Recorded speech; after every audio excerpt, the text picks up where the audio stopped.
Yo yo yo, c'est Balou et c'est parti pour une nouvelle vidéo. Là, on va retracer ce qui s'est fait les derniers jours dans le game et on va essentiellement parler du cas Kodak Black parce qu'il y a pas mal de choses qui se sont passées avec Kodak Black et on est obligé d'en parler. J'ai fait une vidéo juste avant où je vous ai parlé de mon voyage au Cameroun qui arrive très prochainement, donc allez voir la vidéo. Il y a une interview qui est sortie sur O2 Worldwide, c'est un jeune groupe. Allez voir, vous allez voir, c'est un jeune groupe vraiment qui émerge. Ils sont beaucoup, j'ai fait une interview avec eux et je pense que je vais en faire de plus en plus des interviews de la nouvelle génération comme ça, de rappeurs US pour vous partager, pour vous en faire découvrir, etc. Et plus tard, je reprendrai les grosses interviews quand Covid voudra. Bon, alors, là, on va parler... C'est quoi? J'ai cru qu'il y avait un rat. J'ai senti un truc qui m'a touché, mais c'est la nappe. Il n'y a pas de rat chez moi, il n'y a pas de rat. Pas de panique. Bon alors, on va faire un tour là tout de suite sur Instagram. Hein. On va sur le Insta de French Plug et on y est. Et l'idée, en fait, c'est à chaque fois voilà, de se faire des petits... Pour ceux qui n'ont pas le temps de voir toutes les news sur French Plug, déjà allez vous y abonner parce que... Oh, là, je vois une commande effectuée là. On va enlever ça. mais, mais plus sérieusement, abonnez-vous sur French Plug et abonnez-vous à French Plug parce qu'il y a énormément de choses qui se passent et on essaye de tout retracer. Comme vous le voyez là, il y a du Damso, il y a du YG, il y a du Young Thug, du DMX. Donc on va commencer avec la première news qui est pas ouf et qui est vraiment triste parce que pour les plus jeunes, et j'ai vu beaucoup de messages de plus jeunes qui m'ont blessé d'ailleurs ces messages-là, mais on en parlera après. DMX, une légende, hein, si t'es génération, ou si t'es de l'ancienne génération ou même de la middle génération, tu connais DMX. Je pense que les plus jeunes aussi, pour les plus jeunes, vous l'avez peut-être vu dans le Versus dernièrement avec Snoop Dogg. Donc DMX, hein, Rough Rider, on va pas parler de ces classiques. D'ailleurs, je tiens même peut-être à faire une vidéo sur les classiques de Rough Rider ou de DMX, parce qu'il y a quelque chose qui m'a blessé quand l'annonce a été faite, que justement DMX est dans un état critique, il a été plongé dans un coma après des overdoses et tout. Si tu connais l'histoire de DMX, tu sais que depuis qu'il est petit, depuis qu'il a peut-être 14 15 ans, il est plongé dans le crack, dans la drogue, etc. Et qu'il n'a pas vraiment réussi à s'en sortir et que il a fait des désintox, il a fait de la prison, il a subi plein de choses, il a eu une carrière vraiment ouf. Mais il a eu une carrière ouf musicalement, mais une carrière ouf dans la vie. Et c'est un artiste qui avait vraiment des choses à dire, qui avait une voix de ouf, un coffre de ouf. Tout était chaud avec DMX. Franchement, il nous a vraiment fait vibrer pendant des années. Et putain, j'ai parlé comme j'ai parlé comme les journalistes, là, les bobos. Ah non, il nous a fait vibrer pendant des années. Ouais, là, je sais pas ce qui... Là, j'ai voulu être voilà, dans les codes. Allez, parle bien, Balou, frère. Ouais, ce que tu racontes nous a fait vibrer, cousin. Voilà, t'as un ouf, toi, il nous a fait vibrer. Non, franchement, franchement, DMX, je l'ai saigné, en vrai de vrai. Et je pense que la plupart des gens de ma génération l'ont saigné. Et moi, ce qui m'a blessé, c'est de voir des messages, justement, de jeunes sur Twitter et tout, qui connaissent pas forcément, mais qui disent oh encore un rappeur mort, que les gens ils vont connaître parce qu'il est mort, etc. Donc je me dis demain j'ai envie de faire une vidéo classique, si je me fais pas, parce que en général quand je fais des réactions, des fois il y a des réactions que je fais, je les sors même pas parce que YouTube il me bloque. Mais j'ai envie de faire une réaction sur des classiques de DMX, au moins un ou deux classiques, parce que c'est vraiment un gros type et il a fait vraiment beaucoup de choses. Et c'est une légende. C'est une légende de la musique. Donc force à DMX et on en parlera demain. Je vais essayer de vous le faire découvrir à travers des classiques pour les plus jeunes et vous allez comprendre la force de DMX. Donc voilà. Donc voilà pour DMX. C'est vraiment triste et on espère que ça va aller mieux.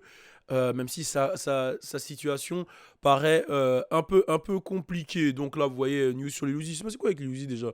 Ah oui, Bobby Shmurda et les Louis en studio, c'est un truc de fou ça. Ça peut donner un vrai truc. D'ailleurs, putain, j'ai lâché un molar sur le microphone. Les gars, heureusement que c'est pas, tu vois, on n'est pas encore en 2040 où ce qui se passe là, ça arrive chez vous. Parce que le molar que je viens d'envoyer, ça te fait une douche complète, la totale. Non, plus sérieusement, Bobby Shmurda, il y a un gros débat sur son comeback parce que voilà, il met un certain temps. Apparemment, il a des petits problèmes avec la maison disque, etc. Mais c'est vrai qu'il a attendu au tournant et c'est ça le problème quand tu fais un retour comme ça, c'est qu'on attend ton premier single au tournant. Je sais que Roddy Rebel il a sorti des choses, ça n'a pas eu l'engouement générale. Ça a fonctionné à une échelle quand même raisonnable, mais ça n'a pas eu un engouement méga hit et tout. Et je sais que lui, il a beaucoup sur ses épaules.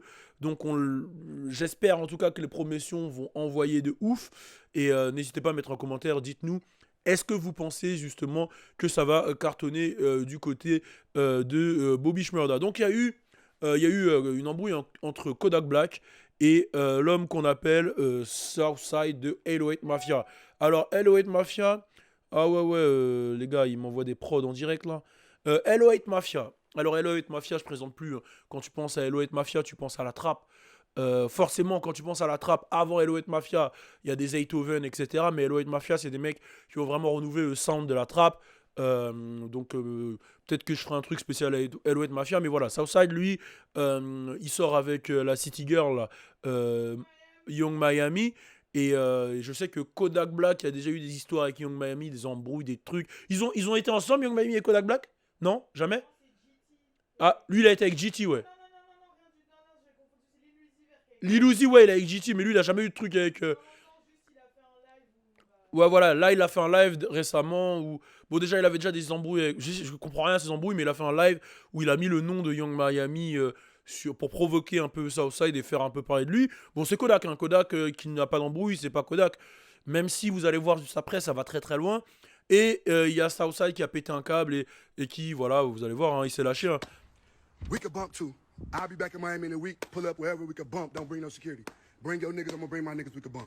Voilà, bon, il veut se battre, il a dit clairement, ramène sans sécurité, on va se battre. Voilà, il veut se battre, il veut lui casser la gueule, et il l'a menacé plusieurs fois, il l'a pas fait qu'une fois, ça c'est un petit bout. Et derrière, il y a eu un truc bien sombre qui est arrivé à Kodak Black, donc lui et son entourage ont été victimes d'une fusillade devant un McDonald's là, au Tallahassee. Bah, bon, c'est pas comme ça que ça se dit, mais bon, bref. Et justement, il y a eu un de sa sécurité qui a été blessé. Kodak derrière, il a parlé. Je pensais qu'il allait calmer le truc, mais derrière, il a parlé. Il a encore dit, ouais, vous êtes des bitches, ça me touche pas. Il a encore enjolivé le bas et tu vois, Kodak, il se calme pas, il se fait tirer dessus. Je vais vous mettre la vidéo, elle est juste là. Derrière, il continue. One of these little industry niggas or entertainment bitch, y'all giving them rough. Like, bitch, I do my shit. I do my shit out here, boy.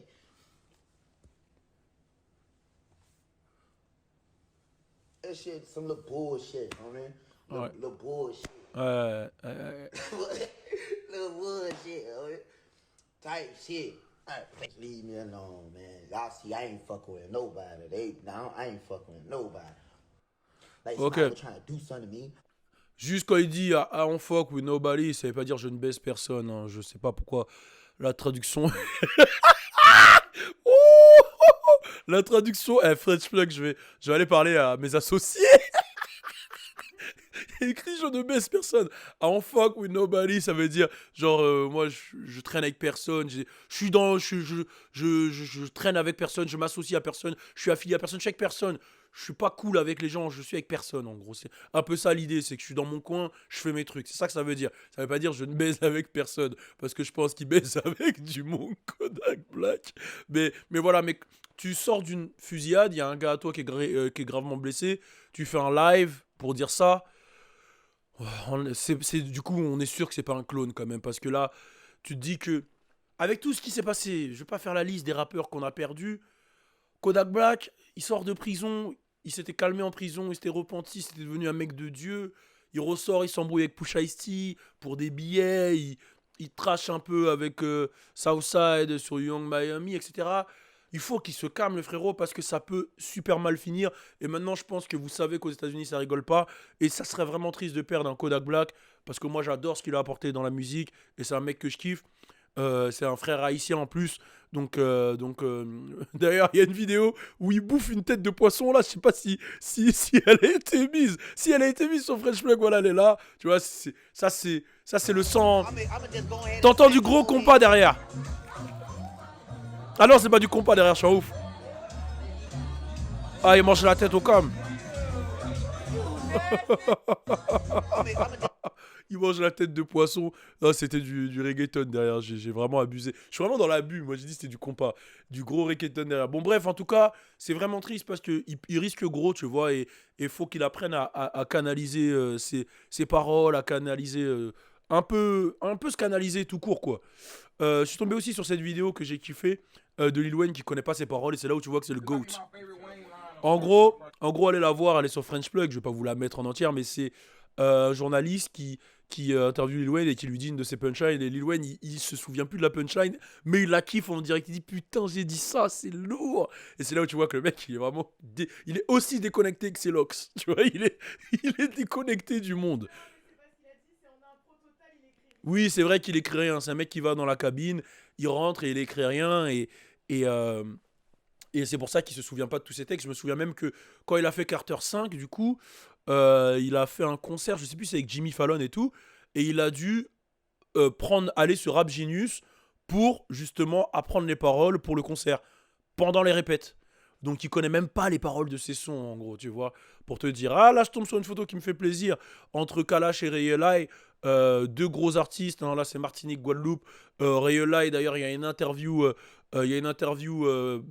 podcast No Cap qui est dispo. Ah mais non, elle est pas dispo, mais je suis fou. Je viens de spoiler leur bail là. Oh merde, je viens de spoiler leur bail. Bon ben, il n'y a pas d'interview, mais il y a une surprise qui a. Bah, ben non, vous le savez. Bon ben voilà, force à Ray et à son équipe. De toute façon, vous allez comprendre son histoire quand l'interview elle va arriver. Du coup, vous allez comprendre sa condition, les problèmes avec la justice, sa musique, etc. Vous allez un peu tout capter. Il y a What's Up Girl qui cherche des passionnés sur la culture. Hein. Si t'es passionné, t'as envie de bosser avec What's Up Girl, voilà, tu contactes. Hein. Voilà, il y a le message, etc. Et NBA Youngboy qui fait un sourire là, c'est incroyable. Hein. Il vit sa meilleure vie. Il est au Heps, il vit sa meilleure vie. Il risque jusqu'à 3 ans de prison ferme. Franchement. Oh là là là là là là là là, sacré NBA Youngboy, hein, franchement. Bon, le FBI n'a pas trouvé d'empreinte sur les armes, etc. Donc c'est bon signe. C'est bon signe, mais franchement. Ouf. Il devait sortir avec caution, mais ça a été refusé. J'ai vu qu'il y a un mec qui a demandé si il était sorti avec caution. Non, ça a été refusé par rapport à son entourage, etc. Mais il a l'air d'être bien entouré et de kiffer la prison. Donc je pense que ça va bien se passer pour lui. Bien se passer dans le sens où personne ne kiffe la prison, mais il va peut-être pas subir voilà, des bagarres, des gens qui veulent profiter de lui, etc. Parce que je pense que c'est un mec qui est bien entouré. Donc voilà, c'est la petite vidéo d'aujourd'hui. N'hésitez pas à mettre votre commentaire et à dire si vous en voulez plus dans ce style, les petits récaps comme ça de la semaine. On est ensemble, bientôt au Cameroun. Allez donner de l'amour à mon interview de O2 Worldwide. Si vous ne les connaissez pas, c'est le moment de les découvrir. On est ensemble, force à vous. Turn up! Tout est neuf, tout est nueve, tout est neuf.